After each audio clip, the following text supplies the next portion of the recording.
Being a student of education, मैंने एक video देखी और उसका एनालिसिस किया। उसके ऊपर बहुत सोच विचार करने के बाद मुझे लगा कि मुझे इसके ऊपर वीडियो करनी चाहिए। बड़ा ट्रेंडिंग टॉपिक है होम स्कूलिंग के हवाले से। मुमकिन है आप में से बहुत सारे लोगों ने इस वीडियो को पहले देखा हो।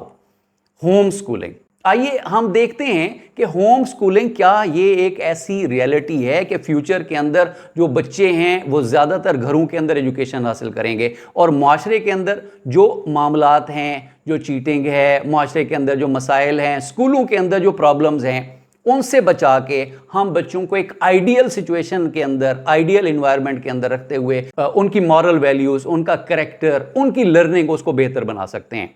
अच्छा, मेरा पॉइंट ऑफ व्यू यहाँ पर बहुत सारा जो है ना वो अगेंस्ट है होम स्कूलिंग के हवाले से। तो आइए चलते हैं, देखते हैं वन बाय वन कि होम स्कूलिंग क्या है, इसका बैकग्राउंड भी मैं आपको बताऊंगा और फिर देखूंगा कि इसके जो ड्रॉबैक्स हैं या जो इसका अनसीन इम्पैक्ट है जिसके बारे में कोई स्टडी नहीं है, कोई इतना ज़्यादा जो है हमारे पास डेटा अवेलेबल नहीं है, लेकिन हम देखा देखी इस चीज़ को प्रमोट किए जा रहे हैं और हम एक यूटोपिया सा बना के लोगों को पेश कर रहे हैं, एक आइडियल सिचुएशन दे रहे हैं, लेकिन उसके कंसीक्वेंसेस के बारे में हम में से बहुत सारे लोगों को पता नहीं है। आइए देखते हैं इसका बेसिक आइडिया कहां से लिया गया। जैन जैक रोसो, उसने एक आइडिया दिया था नेगेटिव एजुकेशन का। ये जो नेगेटिव एजुकेशन थी वो कहता था कि छोटे बच्चों को आप अर्ली स्कूल ना भेजें, वो यहां तक था। उसके बाद वो नेचुरलिज्म की तरफ भी था कि बच्चों को नेचुरल कंसीक्वेंसेस के जरिए या नेचर के अंदर ज़्यादा से ज़्यादा एक्सपोज किया जाए। वो फॉर्मल एजुकेशन के इतना खिलाफ नहीं था जितना ये होम स्कूलिंग का आइडिया आजकल प्रिवेल करता है और इसकी जो वीडियोस हैं उसकी भरमार है मार्केट के अंदर। तो उसने ये आइडिया दिया, लेकिन सर्टेन लेवल तक, यानी 5 साल से 7 साल तक की उम्र तक का बच्चा, वो कहता है यहाँ ये बच्चा घर के अंदर होना चाहिए और उसको थोड़ा बहुत घर के अंदर पढ़ा देना चाहिए। यहां तक बात दुरुस्त है, लेकिन इससे आगे कि 16 साल आप बच्चे को घर बिठा रहे हैं और आप सेविंग कर रहे हैं और आपको ये लग रहा है कि बहुत अच्छी लर्निंग एनवायरनमेंट और सारी चीजें मैं इनको प्रोवाइड कर पाऊंगा, तो ये सरासर गलत है, ये हकायक के मुनाफी है। सबसे पहले एजुकेशन को हमें समझना पड़ेगा कि एजुकेशन है क्या। Education is the process of developing mental, moral and life skills to prepare students for future challenges. इसमें 3 मोटी मोटी बातें जो याद करनी है वो ये है कि एजुकेशन लोगों को, बच्चों को, उनकी मेंटल एबिलिटी को बढ़ाती है, उसकी मॉरल वैल्यूज को बेहतर कर, उसके किरदार को अच्छा करती है और उसको लाइफ स्किल्स देती है। यह बड़ा इंपॉर्टेंट पॉइंट है। बाकी भी इंपॉर्टेंट पॉइंट हैं, लेकिन लाइफ स्किल्स, इसको मैंने प्रोमिनेंट किया है किसी वजह से। Prepare students for future challenges, future के लिए। अब फ्यूचर किधर है? उसी सोसाइटी के अंदर, उसी लाइफ के अंदर, उसी इन्वायरमेंट के अंदर, प्रैक्टिकल लाइफ के अंदर, प्रोफेशनल लाइफ के अंदर उनको ये सारी चीजें फेस करना होंगी। इसलिए हमारा एजुकेशन और जो स्कूलिंग का सिस्टम है वो हमने बनाया हुआ है। अच्छा, इसके बाद अब क्लासरूम क्या है जी? जो स्कूल है उसमें जो क्लासरूम है उसको कहते हैं मिनी सोसाइटी। अब जो मिनी सोसाइटी है उसके अंदर हम बच्चा भेजते हैं ताकि जो मैक्रो सोसाइटी है, नेशनल और इंटरनेशनल लेवल की जो सोसाइटी है उसके लिए तैयार हो सके। तो वो एक मॉडल होता है। स्कूल या उसका जो क्लासरूम है वो एक छोटा मॉडल है और बिगर, लार्जर एस्पेक्ट के अंदर उसने जाके उस मॉडल की इंप्लीमेंटेशन करनी है, वहां से सीखना है और उसने प्रोफेशनल प्रैक्टिकल लाइफ के अंदर उसको यूज करना है उन स्किल्स को जो उसने क्लास के अंदर और स्कूलों के अंदर हासिल की। यहां तक तो बात होगी। अब डिबेट ये है कि हमारे जो एग्जिस्टिंग स्कूल्स हैं, एजुकेशन सिस्टम है, बहुत आउटडेटेड है। अच्छा, हमारी सोसाइटी कौन सी बहुत आगे है? हमारी सोसाइटी के अंदर रेप्लिका है ना हमारा स्कूल, हमारी क्लासरूम उसका रेप्लिका है। बच्चे हैं, उसके अंदर वो गालम गलोच भी करेंगे, उसके अंदर मसाइल होंगे, टीचरों का एटीट्यूड इस तरह से होगा। वो सारी चीज़ें उसी माशरे से ली गई हैं और उस माशरे के लिए बच्चे को हम तैयार कर रहे हैं।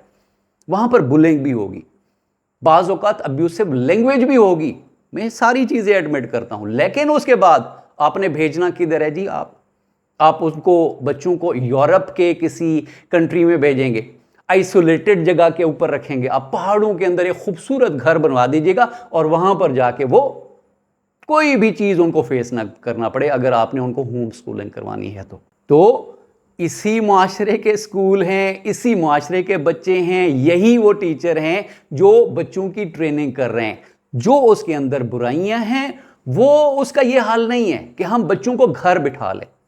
मैंने पहले ही शुरू ओपनिंग में बताया कि आप 5-7 साल का बच्चा है तब तक उसको घर में उसकी लर्निंग करवाएं ताकि वो कॉन्फिडेंट हो, लेकिन आप उसको स्कूल लाजमी भेजेंगे, उसी स्कूल में भेजेंगे, उसी मुल्क और उसी इलाके की। मतलब एक बहुत बड़े सिटी के अंदर रहते हैं और आप कहें कि नहीं जी मैं तो जो जंगल है वहां पर चला जाऊं क्योंकि सिटी के अंदर क्राइम रेट बहुत बढ़ गया।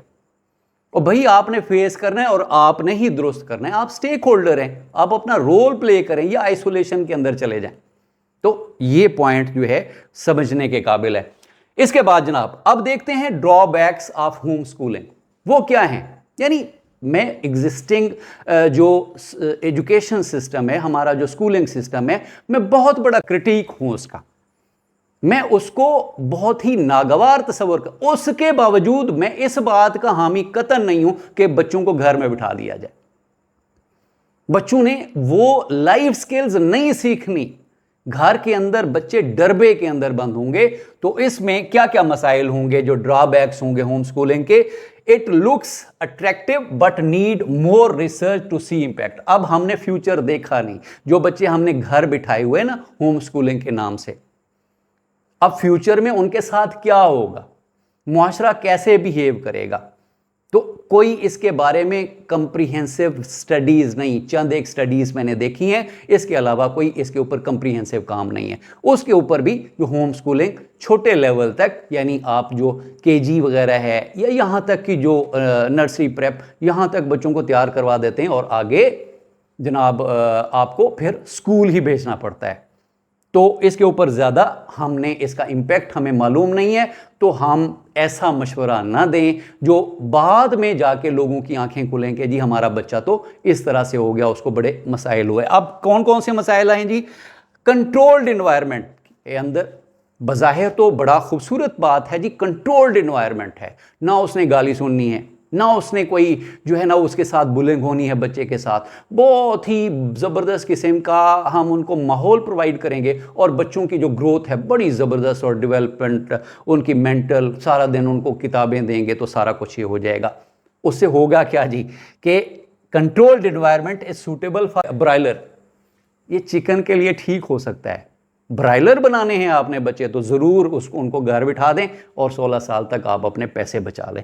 लेकिन जिस तरह से बाहर ब्रायलर एक्सपोज जैसे इन्वायरमेंट के अंदर करते हैं, उसके जो हालात होते हैं आपके बच्चों के सेम वही हालात होने वाले हैं, अगर इस किस्म की आप सोच रखते हैं तो। उसके बाद जी सोशल लर्निंग इज लिमिटेड। अब इन बच्चों की सोशल लर्निंग क्या होगी, बच्चों से ना इंटरेक्शन, ना उनका डिस्कशन का टाइम, ना बच्चों के जो मुख्तलिफ रवैये हैं वो सीखेंगे ही नहीं, तो बहुत ही लिमिटेड होंगे। फिर उसका नतीजा क्या होगा, चिल्ड्रन विल बी शाय, बहुत शाय, ऐसे सबमिसिव, डरेंगे, कोई अनइवन चीज होगी बिल्कुल शाइनेस का शिकार होंगे, और फिर क्या सेंसिटिव इतना हो जाएंगे, डरपोक इतना हो जाएंगे, कैसे वो मुआशरे को फेस करेंगे। तो ये बड़ा क्रिटिकल पॉइंट है। उसके बाद जी एक्सपीरियंशियल लर्निंग। अब जो लर्निंग होती है वो एक्सपीरियंस के थ्रू आनी चाहिए, किताबों के थ्रू आपकी लर्निंग बहुत लिमिटेड होती है, वो कॉग्निशन के लिए तो समझ लगती है, आपके मार्क्स ग्रेडिंग समझ आ गई। लेकिन जो एक्सपीरियंशियल लर्निंग है, जो आप एक क्लासरूम इन्वायरमेंट में सीखते हैं, जो आप स्कूल के अंदर बहुत सारे बच्चों के इंटरेक्शन, टीचरों के इंटरेक्शन, एडमिनिस्ट्रेशन के साथ इंटरेक्शन से सीखते हैं, उनकी बातों से सीखते हैं, उनके जो रवैये हैं उनसे हम सीखते हैं, वो उससे बच्चा बिल्कुल आरी हो जाएगा। तो जी after all children will face real world, आखिरकार उन्होंने उसी वर्ल्ड के अंदर, प्रोफेशनल लाइफ के अंदर जाना है ना, कहीं और तो नहीं लेके जाएंगे। वैसा इन्वायरमेंट किधर किधर आप प्रोवाइड कर सकते हैं, तो दैट इज इम्पॉसिबल। फिर जी अब एक और आइडिया है कि जी 16 साल आप पैसे के ऊपर आप बच्चे के ऊपर जितना पैसा खर्च कर रहे हैं, आप उस बहुत बड़ी अमाउंट को अपने पास सेविंग के तौर पर रख लें और उसको बिजनेस करवा के दें। ठीक है जी, आपने करवा दिया, बहुत खूबसूरत अट्रैक्टिव आइडिया है। उसके बाद क्या है जी, कांट फेस चीटर्स। उसने क्लास के अंदर नहीं देखे वो जो उसकी पेंसिल छुपा लेते हैं, जो बड़े खूबसूरत अंदाज से जो है ना वो उससे पैसे बटोर लेते हैं। लंच लेके गया है, उसको बड़े बहाने के साथ और तरीके के साथ वो उड़ा जाते हैं। तो वो कैसे सीखेगा? दुनिया के अंदर तो चीटर्स फिर रहे हैं। जब तक वो उनको फेस नहीं करेगा क्लासरूम के अंदर, स्कूलों के अंदर, तो आप इतना सारा पैसा बचाएंगे तो मुझे तो यूं लगता है कि वो चंद सालों के अंदर वो सारा कुछ ज़ाय हो जाएगा आपका।